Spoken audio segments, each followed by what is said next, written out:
Welcome everybody here to Oldtown Coffee and Chocolates. Bryan has just published his third sequel to Search for Truth, The Journey into the Abyss. And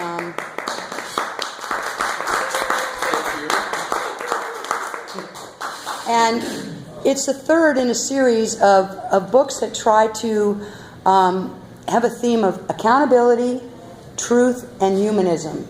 Because we have to, especially in today's day, we have to be really human with one another right now in the kindest possible way we can. And this book today, it starts in Humboldt, and a kidnapping happens right to Jerusalem. So with those words said, go for it, Bri. All right, well, each of my books kind of deals with a different subject, and just like any author or artist, I use it just as a way to put my voice out there. First book dealt with illegal immigration, insider trading. The second one dealt with water issues and desalination, and this one deals with private armies and militias and is in Jerusalem. And it being Veterans Day, I thought, what a better day to do it when it kind of deals with that sort of thing. But yeah, it's just about following synchronicities and doing the right thing because it's the right thing, and just moving forward with that. And that's kind of my goal in my everyday life. And the writing is just such stream of consciousness that seems to flow so easily that I know I'm on the right path. So we just go ahead and start. So I'm going to start here basically as the prologue to the book. Jason and Christina, who are my main characters, are just waking up, and Jason is telling her about a dream he had last night. So here we go. Overpriced private soldiers and undersatiated militias battled pink and orange sunrises for control of Jason's mind as it searched for a thought he could cling to. His mind never fired quickly when he woke up, half in reality and half stuck in the dream world where his days usually started.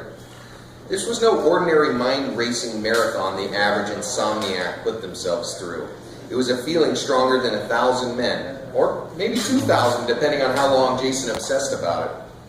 The only thought that stuck as he flung the 500 thread count sheets off of his listless body was how strong he was going to make the morning coffee. You think he could have tossed and turned any more last night? It felt like I was sleeping with a soccer player, Christina artfully described. She knew Jason always appreciated a good sports metaphor. Soccer isn't a real sport. Now, if you would have said I was sleeping like a running back streaking towards the end zone, that's a reference I could get behind. Jason wasn't as big a sports fan like when he was younger. The fact that his 30-something body was having aches and pains like never before caused him to think more critically about his activities. However, before he could express words of gratitude to the wide hazel eyes that shot an always loving salvo across his bow, he leaned over and kissed the lips that never dreamed of touching lipstick. "What was that for?" Christina inquired lovingly as she gently rubbed Jason's back. "When did I ever need a reason to kiss you?" Jason cajoled. "It was easier than expressing the undying love my soul has for your soul. You've never been a sports fan, but I wanted to show my appreciation for your attempt to organize your thoughts in a way I could understand." The pink and orange sunrise Jason remembered from his dream was now staring him in the face as he walked up to the oversized front window. He and Christina's rebel roost in the hills of Humboldt country featured a view that would allow many to die happy.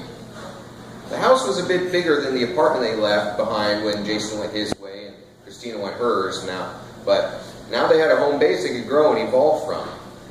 The aroma and loud dripping from the fresh ground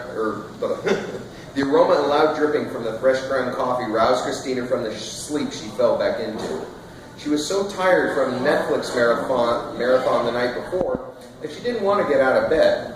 Once she smelled the heavenly scent that Juan Valdez himself would have been proud of, she joined Jason by the front window to take in the view.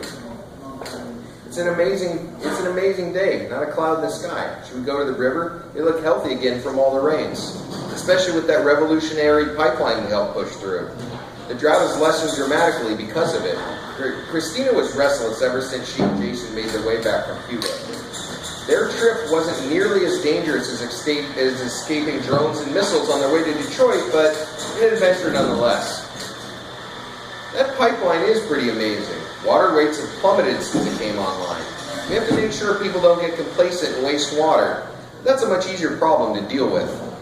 I wonder what my dad is up to. Marty Jackson disappeared into the ether just as Jay Sherman did. Even their respective kids admitted a soul-pulling need to follow their own path.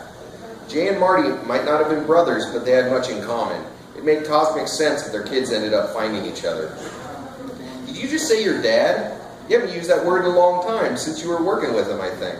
Hopefully he didn't find his way back to the entities. I know he had a thing for my mom, admitted Christina with an apprehensive need to control her every word. With that guy, who knows? My mind has been going bonkers from my dream that was so vivid I felt like I was really there. We always feel like that when we're in our dreams. I remember every detail. Militias fought these private armies, and then other random groups would jump out of the woodworks, fighting and supporting different sides. You never knew who to trust. Sounds like a great movie. It would have been if I was watching it on a screen and not been right in the middle of it.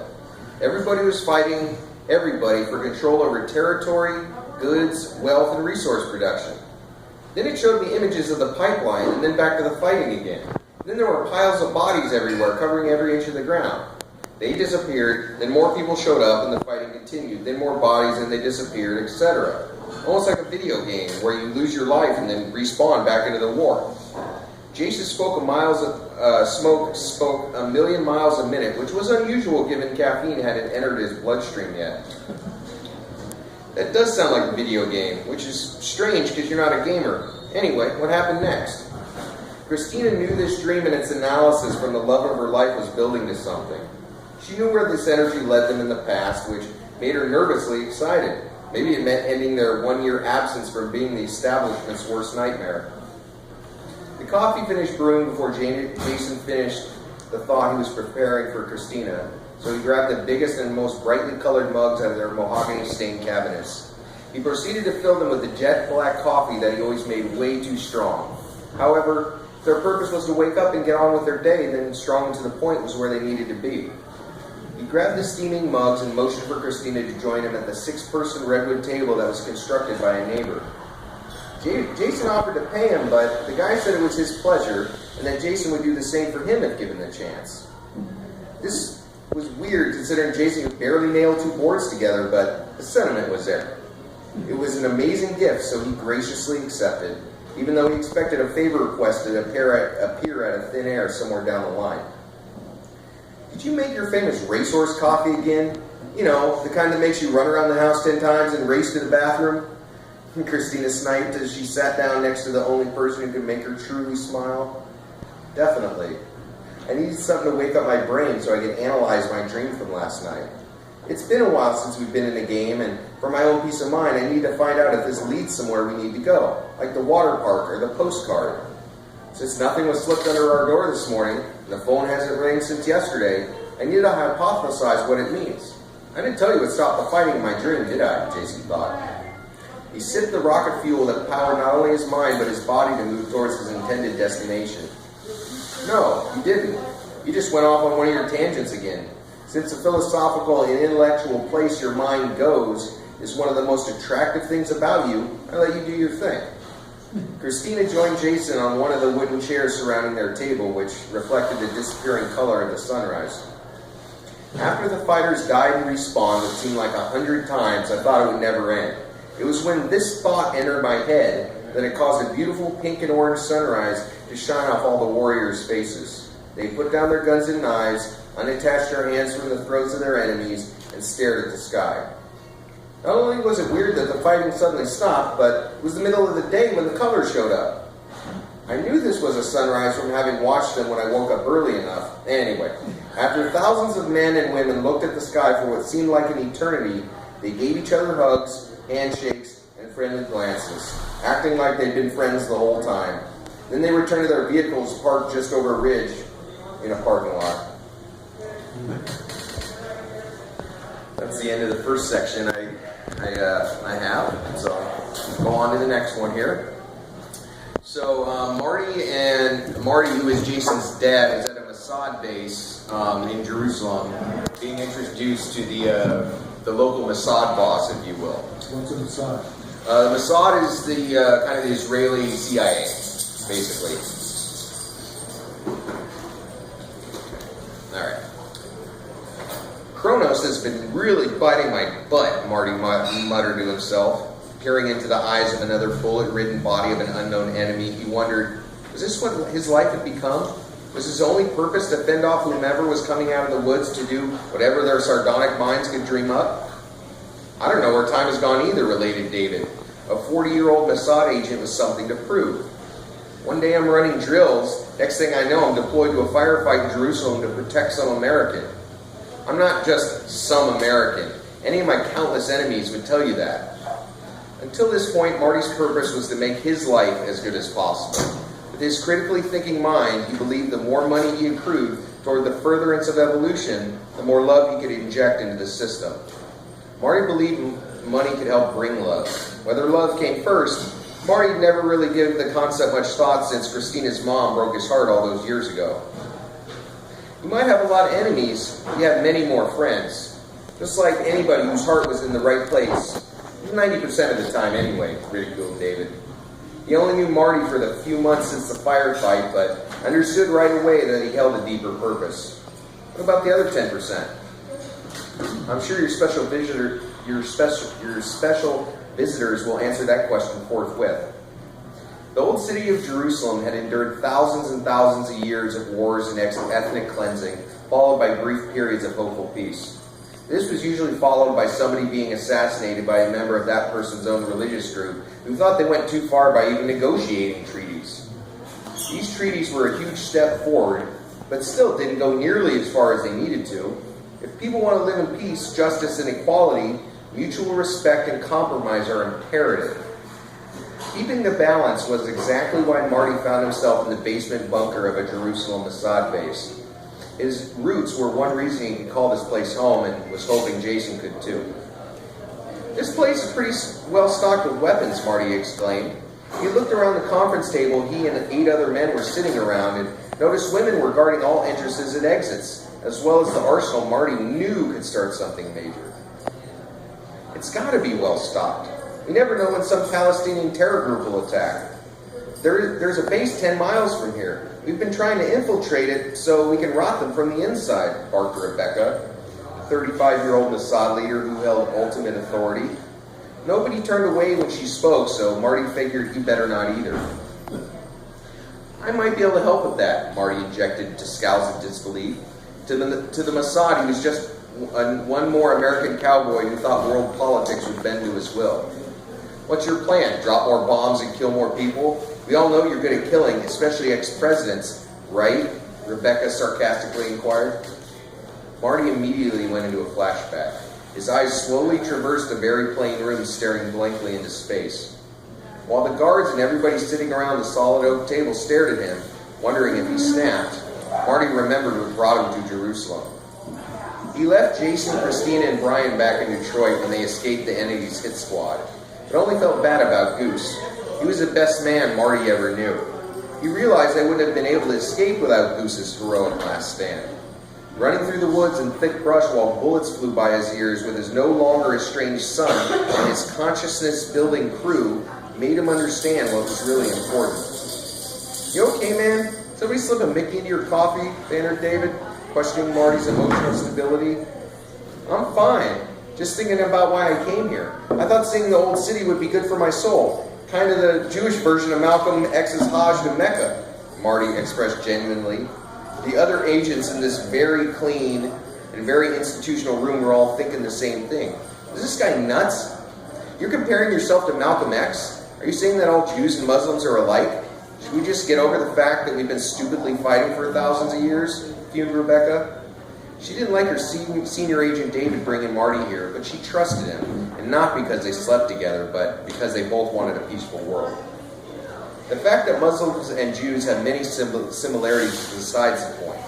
I came here because I wanted to see where my people came from and see if it stirred anything up. Before I made it to the western wall to pray, I was stopped by a couple of gentlemen asking for directions. How would I know they were looking for a hostage opportunity? Marty blurted out because his life depended on it. To mentally prepare for Jason and Christina's arrival, he had to tell the Mossad something that wouldn't make them run for Chevy Chase in his funny farm. You didn't know every Palestinian militant group makes money off of hostages? They get their biggest paydays when they nab rich Americans. David was listening to his commanding officer and Marty go back and forth like a ping pong match. They were never worked out between them because she always demanded the last word and always needed to be right. After 5 minutes of white noise in the war-torn city, David spoke up because he knew they were at a stalemate. It was one of those scorchingly hot Sinai Desert days when I saw these guys getting in Marty's face. I'm sure they didn't brush their teeth, but their rotten breath wasn't the point. If we didn't happen to be there, Marty would have been mutilated worse than the last bunch of hopeful peacemakers. What's your point? Are you going off on one of your tangents again? Rebecca demanded. Her shoulder-length black curls whiffs ever so slightly from an office fan Marty insisted on. My point is, the firefight started before I got there. Don't forget, we fought off 20 men who appeared out of thin air near the Wailing Wall. Since when do Palestinians have sleeper cells that close to holy sites? Since your namesake was king of this land. Marty found one of the red velvet couches to be extremely comfortable for this quarrel between two jilted lovers. All he needed was some popcorn. Maybe they could have some waiting for Jason. Jason was bound to want some after getting kidnapped twice in 2 days, he thought. How about I fill in some plot holes? Marty offered a universal looks of, here we go again. This seasoned group of agents might not have seen real action for a while, but wasn't that the point? Only fight when necessary because rescuing Marty was necessary, or was it? Well, Einstein, we're waiting. You seem to know more than Israel's entire spy apparatus, barked the top lieutenant. He'd been with Rebecca for some time, defended her through the worst battles of the Second Intifada. He always had faith in her judgment, but was sick and tired of another American trying to tell him how it is. These Hamas guys, or whoever they were, demanded information about some American pipeline. Since my answers weren't coming quick enough, they got rough. They punched and kicked me until I collapsed on the ground in a once hopeful for change heap. I began thinking, was anybody out there watching? Did anybody care? That's when David's men rushed over to stop what they thought was a hostage-taking. I don't blame them. They saw a rich white American getting hassled by gun-toting Arabs. They knew something was amiss, Marty expressed. He was trying to get a laugh from the group, trying to appeal to their generationally embedded racism towards Palestinians. Since none of them cracked a smile, maybe this was a new Mossad, he thought. Maybe they grew beyond their crap in the past and realized it was just that, crap. Stop trying to appeal to nativist beliefs you assume we have. You might not like that many of us believe all you Americans are the same, but it's the way you talk and carry yourselves. Don't take it out on us. We don't all think the same way. Not everybody is a racist. We weren't all taught in school to hate each other. Granted, that has happened, but not nearly as much as the media has claimed. Just because Sadat and Rabin were assassinated after signing peace treaties doesn't mean it'll happen again. The laser-focused eyes of Rebecca, the Mossad leader, made Marty realize he better watch his back. When one was in the old city, one always had to watch his back, he thought.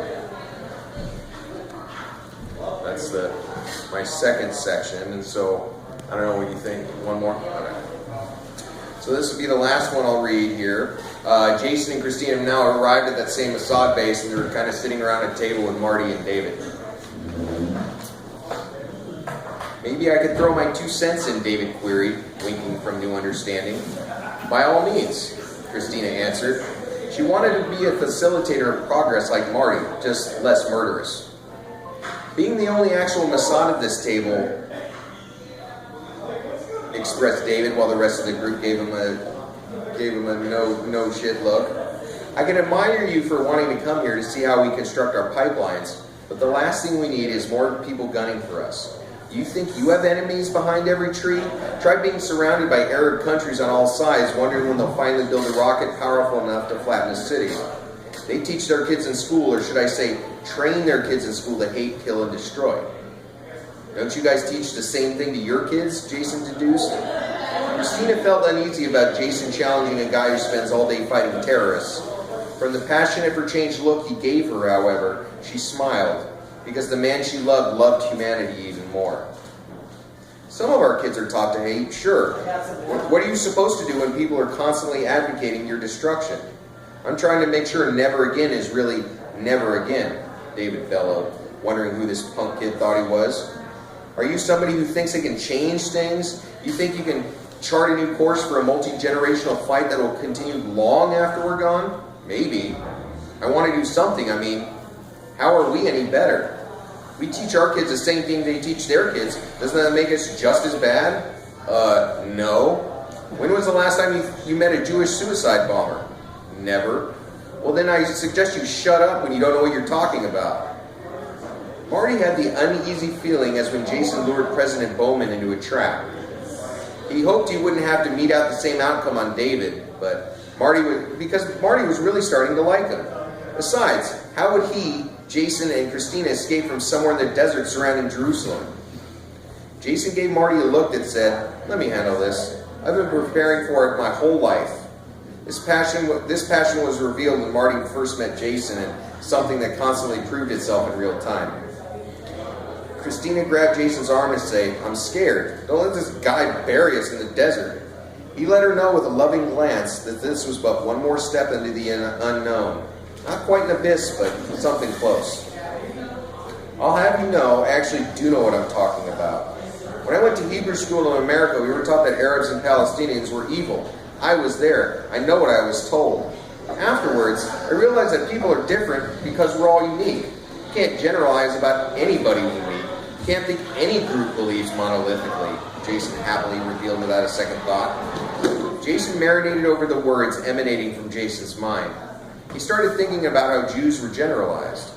When one group proves over and over they're a certain way, you have to expect the worst and prepare for whatever happens. While that's true, it's also not true.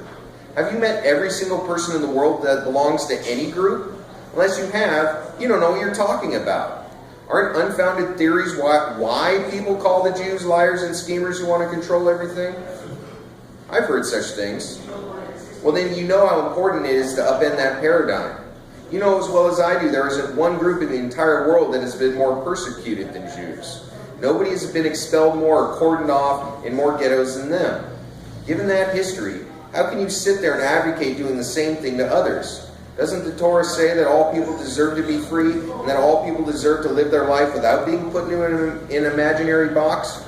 I put a few of them in not-so-imaginary boxes. I'm sure you have, or Marty wouldn't be here in your presence. What's that supposed to mean? Marty belted out because Jason was being the ungrateful bastard he always hoped he wasn't. All I mean is, you have dispatched people, David here has dispatched people. It makes sense you two have grown close because people connect with others who have similar personalities. Jason snapped back with intense focus, so Marty let him continue. All I'm saying is that I love the Jewish people because I'm one of them. I felt a strong connection to this land for as long as I can remember. It's been proven to me over and over again, through all my experiences, that not only are things rarely as they seem, they're usually something completely different. People have way more in common with each other than they think, and can agree on a lot more than they disagree on when they let all their bullshit fade away.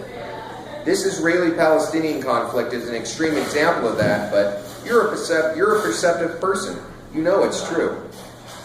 David leaned back in his chair and remembered his own upbringing. Were some of the things Jason said true? Was each group raised to hate each other instead of raised to love each other? If you want to do another one, go ahead. What does everybody think? You want another one, or you want to have a discussion? I got one more. It's getting interesting. Yeah, I can read one more. All right, read one more. All right. So this one, Marty, Jason, and Christina go with David to meet his tech guy because they have uncovered this thumb drive. And so they're going to David's tech guy to decode it. And when they get there, they realize that it's Jason's long-lost friend, Aaron. I know that look. What did you find, man? Wondered David. Up until now, he'd been silent, letting the reunion commence. Aaron had been with him for a number of years and possessed the skill to do what needed to be done. Still, David had his doubts. Could Aaron be the key to the whole conflict, or at least provide a concrete path forward for all parties involved? It looks like some sort of list, Aaron explained as he glided the cursor around his screen. He received a wink and a snide smile from Jason before he spoke again. I know, my cursor is a joint. Isn't that cool? Anyway, This list looks like the GPS locations of military bases. Marty gulped hard. He knew Christina's mom built her power on the blood of peasants. It made sense she would have an army to invade, conquer, and defend territories.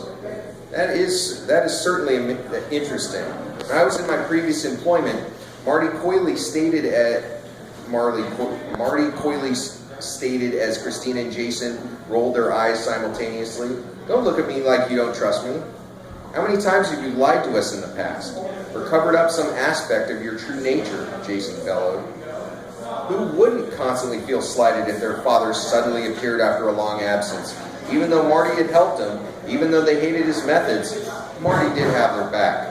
As Christina gently rubbed Jason's shoulders to remind him of that, he calmed down and tried to specifically express what he wanted to say. "When you were the enforcer for the very group that's causing all this, is that when you discovered their secret bases? Or maybe when you were friends with the president? Or maybe from your brother, the old man who took him down?" From the ferocious velocity of Jason's verbal harangue, David's sinking feeling was instantaneous. He was hungry for change, which was good, because hunger created effective soldiers. "Wait, so you're part of this organization?" I was, well, not directly, Aaron interjected. He was half defending Marty, but only because he hadn't been fully honest with David either. "What do you mean, not directly? Either you were or you weren't," David needled, knowing that truth was always deep in the middle of sludge. "I spoke at some rallies and was involved with some causes I later found out they were funding. It's not like I was a card-carrying member, more of a friend of a friend thing," Aaron returned. "Of course. They did turn on you when you tried speaking truth of power instead of the mile-high bullshit pile they always peddle." Jason was fired up to be back with his old buddy, his somewhat trustworthy but always loyal, estranged dad and the love of his life, who were all just as excited as he to discover what lie ahead. "Thanks, bro, but you don't have to stand up for me. You described to the crowd how corrupt politicians say one thing and do another. How they love illegal immigrant labor because it can pay them next to nothing without fear of complaints. Office holders speak out of both sides of their mouth and hope people won't catch on. That's true. They pull fast ones over on people all the time." Jason walked over to where Aaron was sitting and opened his arms to give Aaron a hug. The old buddy hoisted himself off the chair and gave Jason the battery recharge he craved. This was the same concept as Jason and Christina's soul-reviving hugs and kisses, but the platonic version. "You have the temperament and pragmatism that we need, that the United States needs. You should run for president," Jason joked, not thinking Aaron would take him seriously. They joked about it when they were younger, but never thought about it seriously. Money ruled politics back then and has only gotten infinitely worse since then. Still, the thought had crossed Aaron's mind. "Well," Aaron trailed off. His jaw dropped even further as the code in front of him was now in plain English and didn't require a computer brain to read. "Well, what? Do you need to take a crap, man?" Jason cajoled. He was behind his buddy 110%, but always yearned to get a few good ones in at the same time. "Like I was saying before, it's a list of secret bases in almost every country in the world. Some bases are small with maybe 100 soldiers. Some are much bigger installations with units as high as 30,000. My custom decryption software worked. You're welcome, by the way." Aaron winked as the rest of the group shook their heads because they wanted him to get on with it. "It also lists some miscellaneous bases and some elite outposts based here in Jerusalem and elsewhere around the Middle East. Also these bases in the United States. David, you must have suspected." "I'm not surprised that some string-pulling wannabe government has secret bases around a country they want to control, but damn, what can we do to stop them? Maybe they'll try to gain control of the pipeline again. Maybe they'll put another friendly in the White House." Jason speculated it as 1,000 miles an hour. Christina had been with him long enough to know that when his mind started going, there was no stopping it, only steering it. That's one of the things that made him so passionate for love, peace, and justice. Still, Christina worried about what it was doing to his health. Maybe it was just a caring part of her that wanted to take care of people. She always told herself that she wanted kids, and she wouldn't bring that up to Jason now, but she knew it was a subject she needed to breach at a future date. For now, she needed to make sure the next step into the abyss wasn't a leap. Maybe it was like the Ides of March, something that people thought was scary, which ended up simply being a sign of changes ahead, a path into the unknown that couldn't be deciphered until one was walking along it. My mom always did like to control things. What do you mean, your mom? David demanded. He needed assurance the people he was backing up were on the up and up. As an officer in the world's most formidable spy agency, he'd go anywhere and do anything to protect the Jewish people, along with all others who he felt were oppressed. His higher-ups knew his passion for the cause was embedded in his personality,